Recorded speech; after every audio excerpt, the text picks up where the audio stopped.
Welcome to another edition of Talk City Greensboro, produced by GTN, featuring interviews and events happening around. It's an easy way to stay in the know while you're on the go. Subscribe to Talk City. You got iTunes, Pandora, or SoundCloud. You can keep up with all the goings on in Greensboro City, government, and beyond. Your host today, Rodney Dawson, and I'm glad to be here. Got some talking art today. Talking art. Going to learn today. And a special thank you to our guests for taking time out. And a special thank you to our viewers and listeners for tuning in to Talk City Greensboro. Creative Greensboro. We all know about it downtown at the Cultural Arts Center, 200 North Davie Street, and they do the Grow, the residency. Mm-hmm. And they have a Grow artists come in for 10-week spans, and we have one with us here today, Karena Kid Graves, joining us. She's the current Grow artist for Creative Greensboro, the Greensboro Residency for Original Works. That's Grow.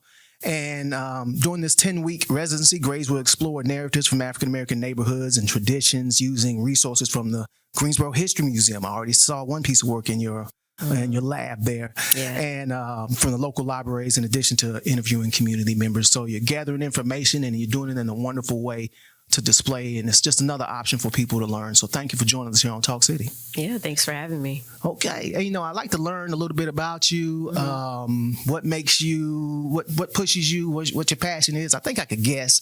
But briefly tell us a little bit about yourself. I'm looking for where you're from, how was school life, the influence of your parents, Okay. Well, I'll start from the beginning and kind of just work my way up to where I am now presently. Again, my name is Karena Kid Graves. I am from Greensboro, North Carolina. I'm also from Durham.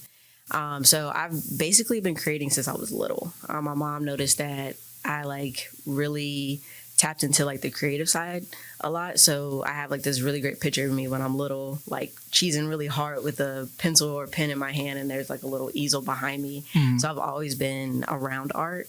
And then when I got to 6th grade, I actually was entered into a lottery for Durham School of the Arts.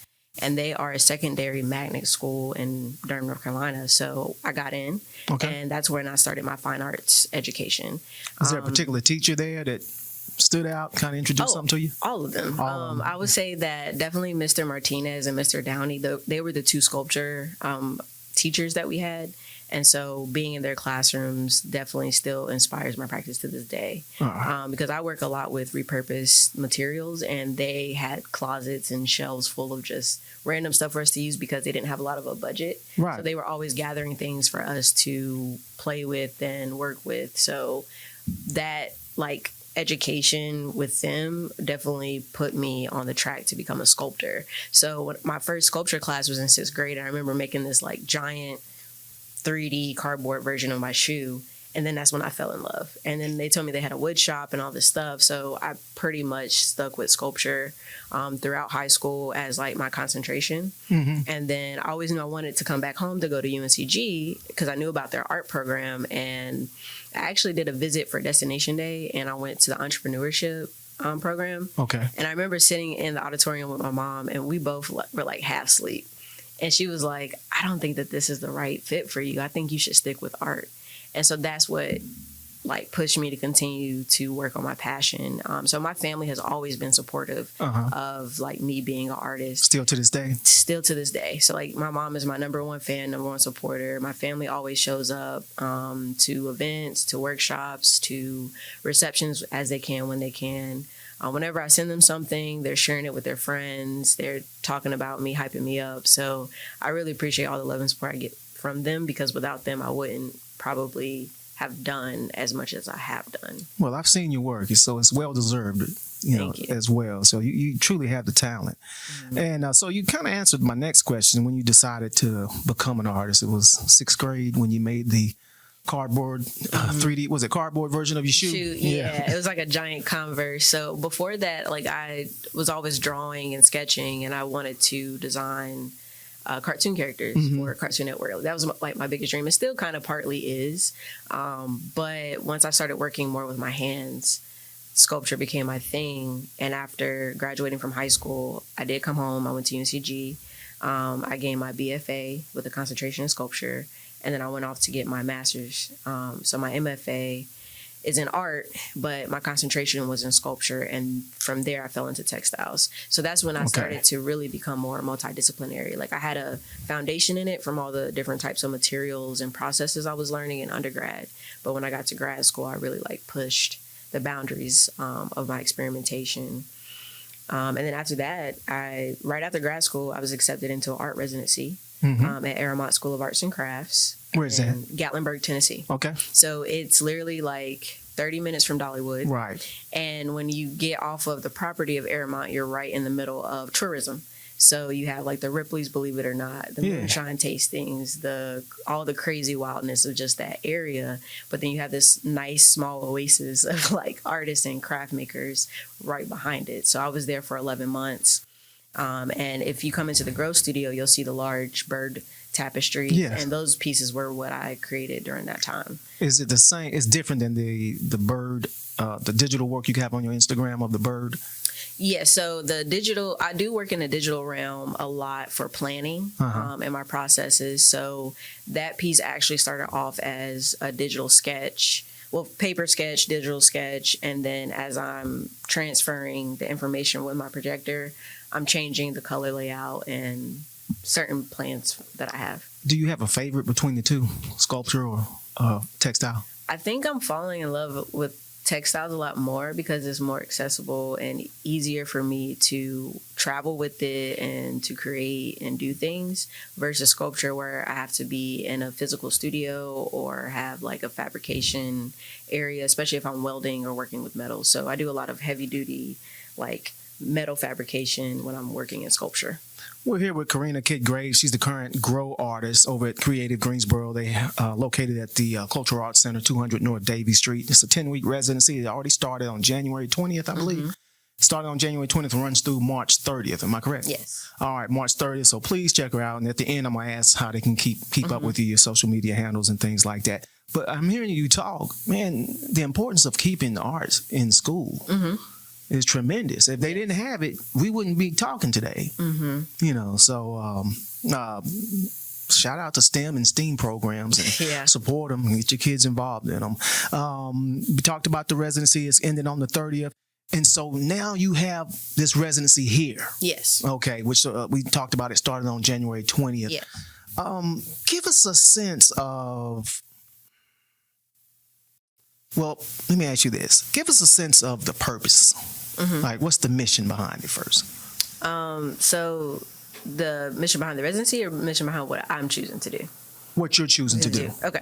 So the mission behind my practice and my artwork essentially is to share and showcase histories and stories that aren't often shared or kind of known about. Right. Because as we grow up in school, like, yes, we learn about Black history, but how much do we actually learn about the present tense or about our actual communities or where we live? And what are we gathering from our families that we're continuing to pass down to the next generations that are coming after us? And so my interest kind of like started behind understanding more of the unknown or kind of the hard to explain kind of. So my research started with fish dreams. So when the women in my family dream about seeing or catching a fish, we find out somebody's pregnant. Right. And so it's just like this very spiritual, weird, interesting, magical phenomenon that is kind of well known throughout different communities in Black culture. And I'm like, why is this not something that has been documented? Right. And so there, like when I did my research, a lot of it was like my own voice and just my own personal experience, because there's only maybe like one or two actual physical documents that might have hinted upon that as a theme. So I think I've had conversations with different audience members about the different imagery that I'm bringing about, and they resonate very well with it. I'm resonating. Yeah. Oral stories are shared all the time and they're always around us. And I think especially being folk people, we continuously share stories that also teach us things and have like morals. So I hope that with my work that it kind of just gives you an entry point into a part of history that you might not have known. but also I hope that it kind of like tickles you to think about your own experiences and the stories that you share within your own family and your own community circles. I'm going to forget one question I want to ask, so I'm going to try to remember why I asked you this one. Okay. You said a key word in there. You're creative. I consider myself a creative. We've got creatives all in this office here. But you said research. Yes. That sounds like homework, something like that. Yes. Yeah. So talk to them, the artists out there, but the aspiring artists or the ones that are already existing, about the importance of researching. I think research is very important because it is the foundation and the weight of your work. Think about your elevator speech. Like when someone comes up to you and asks what your work is about, that's your information. That's your source. So I tell people, like, people always ask me, like, oh, how long did that take? And I'm like, well, in reality, it doesn't take me that long to make a piece once I know what it's about because I have the training and experience to work quickly. Okay. But the research is what takes about a month and some change or some time because I have to sit with it and I have to make sure that I'm sourcing things correctly. I'm pulling from the imagery that I want to represent and that I'm doing it correctly and I'm honoring it and being respectful to the information that I'm receiving, but I'm also making sure that it matches up to what I'm trying to create as well. Yeah. I'm working on something now and I spent hours. Shout out to University Libraries at UNCG. Yeah, awesome. David Gwynn over there allowed me to come in there and I spent a couple hours just going through researching for something I'm working on right now. But yeah, that takes a lot of time and you have to be dedicated. Yeah. Right. And then like you say, you have to be rooted and you have to have that truth, that foundation to hold people. Yeah. And then you can use the aesthetics and like I still play with the stories that I collect and I still push my own boundaries with how I like to make, but essentially the like juice to it is there because of the story. Okay, and you're a storyteller, so you have to research and how do you go up? I put this answer in the next question, okay? But being a storyteller, here's the question I wanted to ask you. Yes. Is there shall I call it a medium? No, it's the same, sculpting or fabric, working with textiles. Do you prefer one over the other as far as telling a story? I think that I won't say I know that all of my work is sculptural because I come from a sculpture foundation. Okay. So no matter the sense or style of element of work or materials that I'm making with, I still have a sense of sculpture to them. So gotcha. I think that's your baby. Yeah, that's the way that I work is sculptural no matter the case. All right. I kind of see that. I understand that. Thank you for teaching me. And about what can participants expect when they're attending your workshop? What are you looking for them to do? So my workshop sessions aren't necessarily workshops. They're more like creative events. And what I decided to do it this way because this is my first time working back in the Greensboro community. So I wanted to just have hours where the community could come and we could focus on a specific task and do it together and kind of talk, and they can get to know me, I can get to know them, we can build connections and network, maybe even do trades. But I just wanted people to come in and get a sense of knowing who I am and my part in the community again, and then kind of understanding who they are and kind of pulling in from their stories as well. So like the collage event will just have like material spread out, but we're going to share stories together and create together. So if you would like to learn a specific skill as we're working, we can definitely touch on those things. But in reality, I just want people to come out, relax, and get to know me. What days are you meeting during the week? From Thursday, it's 11 a.m. to 2 p.m. and then Friday, 6 p.m. to 9 p.m. So Thursdays is usually a making, and then Friday is usually a artist talk or a reception where you can kind of come and ask me questions, learn more about the actual work. All right, and that is at 200 North Davie. Yes. Street in Greensboro, and as always, we'll have it on the screen. Yes. In your experience, and maybe if a former participant has shared some things with you, how have you found, or why is this a great way to learn and share history? That's a great question. I think that art is an inquisitive experience. And so people are going to take something from what they're looking at regardless of the nature of what the work is about. So even if you don't get the gist of the history that I'm encasing into the work, I know that you're still having some type of experience as an audience member. And yeah. I see artists, and I'm not saying you have to be you're a true artist when you do this, but it happens to be more often than not when I see artists that really embrace themselves and might be eccentric, might be different, but they're not trying to follow everyone. They're not interested in being the norm. They what's comfortable to them. Yeah. And I appreciate that when I see artists do that. Being unique, being you, and an artist, what keeps you balanced? Like, in other words, what are you doing that's not artsy? I puzzle. Puzzle, okay. Yeah. I love to puzzle. I can get a 1,000-piece puzzle done in 3 days. So I'm that type of puzzler where I'm like, I'll buy a box and I'll sit down in the evenings and I have like a rollout travel mat. So like I'm a serious, like I glue them together. I have like a puzzle portfolio. What? So I slide them all in there and put them. So that's like my hobby. You got it online? No, I don't. Okay. But I've been thinking about actually making a TikTok because, you know, people enjoy it. But I think it's just something that I enjoy doing and it kind of slows me down and I can kind of process my thoughts at the end of the day.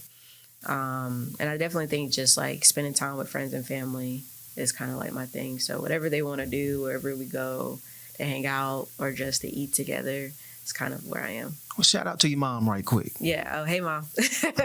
Love you. Yeah. Oh, thank you, Serena. All right, because I know she played a large role. I'm sure all in your family played a large role. My mother, shout out to her. She has been my biggest supporter since day one. I think that without her guidance, I definitely wouldn't have done a lot with art, and I probably would have been not as like happy with you know, if I would have decided to just be an entrepreneur, because I'm still an entrepreneur. Yeah. I'm just being able to do it creatively. But you're happy. You go to work like, this is not work. I wake up and I'm smiling, or I can't That's go when to it's sleep a gift. because I'm so excited. Recognizing your gift, working in it. Well, that's good. And I hope everybody can aspire to do that. Yes. All right. How can we keep up with what's going on with what you're doing, and how can we follow you? So on Instagram, you can follow me at Kid Creates, and that's KIDDKREATES. There's also a link to my website there, but it's just my name, KarenaKidGraves.com. On the website, you can see my full portfolio. You can ask me to help you out with a commission for a piece. You can learn more about where I'm showcasing through my CV and information, but I'm very active on Instagram mostly. So I post heavily on my stories. I share a lot of information for artists, for shows, residencies, jobs. So I try my best to be supportive within the community too.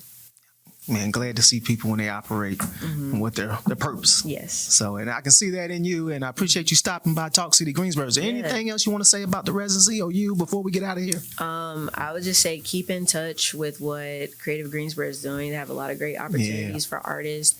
At the end of my 10 weeks, there will be another artist in the space. So just keep coming out, keep supporting all the artists throughout the year.